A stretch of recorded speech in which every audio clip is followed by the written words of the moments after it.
Hello, how you doing? I'm going to talk to you about a case that I was involved in, and this case lasted from the time I hired a lawyer from about May 15th up until December the 8th when the hearing was December the 8th. This is it in a nutshell. The next door neighbor trespassed on my property, and then I called the police twice, and she sued me for malicious prosecution. Okay, so like I said, I hired a lawyer named Kent Benninger. Okay, he works for Cravens and Noll in Chesterfield County, Virginia. She hired a lawyer named Ryan Spetz. He works for Gordon, Hallett, etc. in Chesterfield, Virginia. But this is what happened in a nutshell. Miranda got her daughter to come to court under a false identity and masquerade as Miranda. And she got the man that was there, who was actually the daughter's stepfather, to say that he was the husband of Miranda. So that's false identification. Now, why Ryan Spetz, who was her lawyer, why he wanted to defraud the court, I can only guess. Maybe because he wanted to win malicious prosecution. She swore under oath that she was pregnant at the time I called the police, which she wasn't, because Miranda is well into her 50s, so she's not going to be pregnant. Okay? But her daughter swore under oath that she was pregnant. So that gave the judge some bias. I guess Ryan Spetz, the only way he could win the case is to lie under oath and get her to say her name is Miranda Smith and get say, well, she was pregnant. I called 911 on the pregnant woman. Which it worked for the judge. I never called 911. I called the non-emergency police.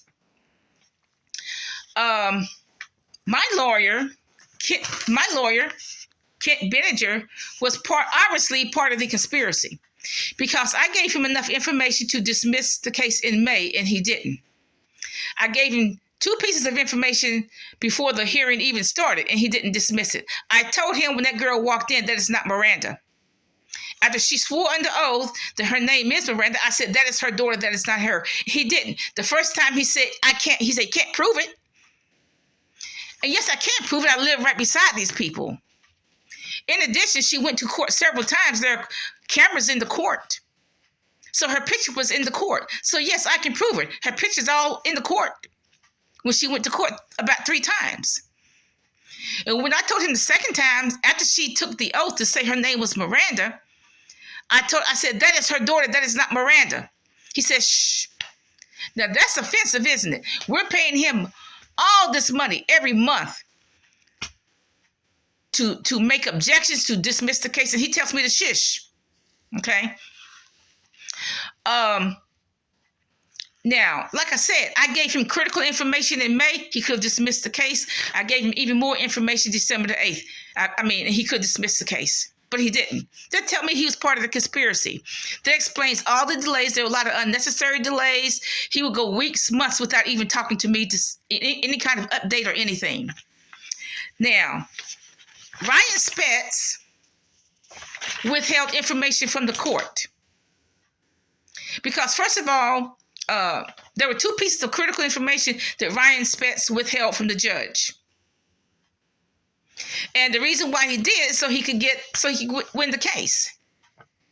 So he won the case by fraudulence, deceiving the court. So I asked the Commonwealth attorney to charge Ryan Spetz with defrauding the court, contempt of court, and perjury. I asked the Commonwealth attorney to charge Miranda with failure to appear because she did not show up, contempt of court, and perjury. And I asked him to charge her daughter with perjury, contempt of court.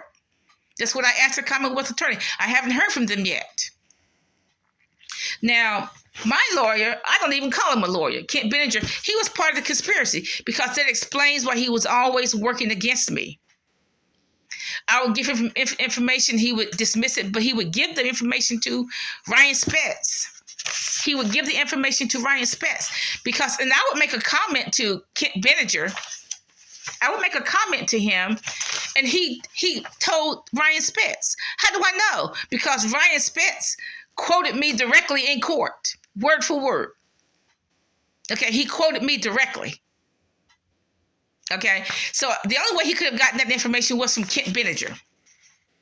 So what my question is, what do you think about a case like this, where the plaintiff doesn't show up and the plaintiff gets somebody else to masquerade as her and to swear under oath that she is her? What do you think about a lawyer, Ryan Spitz, being part of the whole conspiracy to defraud the court?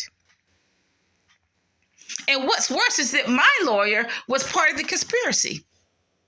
Because that explains everything. That explains the unnecessary delays.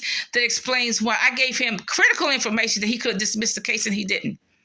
Why? Because he was working for the opposition from the very beginning. He was only my lawyer for 24 hours. He worked for the opposition the rest of the time. And I found all this out after the case was over because I said, okay, now it makes sense. He was working for the opposition. So look, you know what? I hope you never hire this person, Kent Benninger. I hope you never hire this person, Ryan Spitz. Never hire them.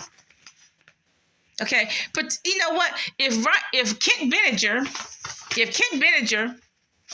will defraud me, and he will betray me, and I'm cotton picking paying him, you know, I hope he never defends a cop.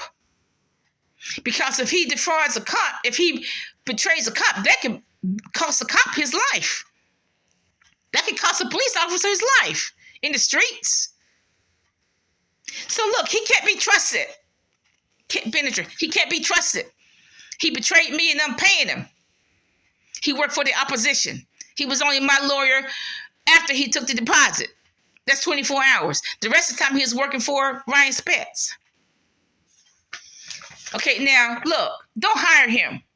And I hope policemen, I'm asking you, the policemen, do not hire him for anything. Because if he will betray me, he'll betray you. Who's to say he won't betray you? And that could cost the policeman his life. Why in the world would you hire not only him, but why would you hire him? Why would you hire him if he would lie to the judge? If he would get somebody, if he say the plaintiff, don't even come to court. He would tell the plaintiff, don't even come to court. Get your daughter to masquerade as you. Tell the judge a whole bunch of lies and win the case. What kind of lawyer is that? I'm asking you, what do you think about this? And I hope none of you have to go through this again. It's no point in me calling the Virginia State Bar. They're not going to do anything. Die. You know, it's hard to find a half-decent lawyer. It really is. If you find one that's good, it's hard to find a half-decent lawyer. They're the most dishonest people I know. That's why they make a lot of money. They're the most dishonest people I know. But I'm telling you, this one, he's the worst I've ever seen. Bye.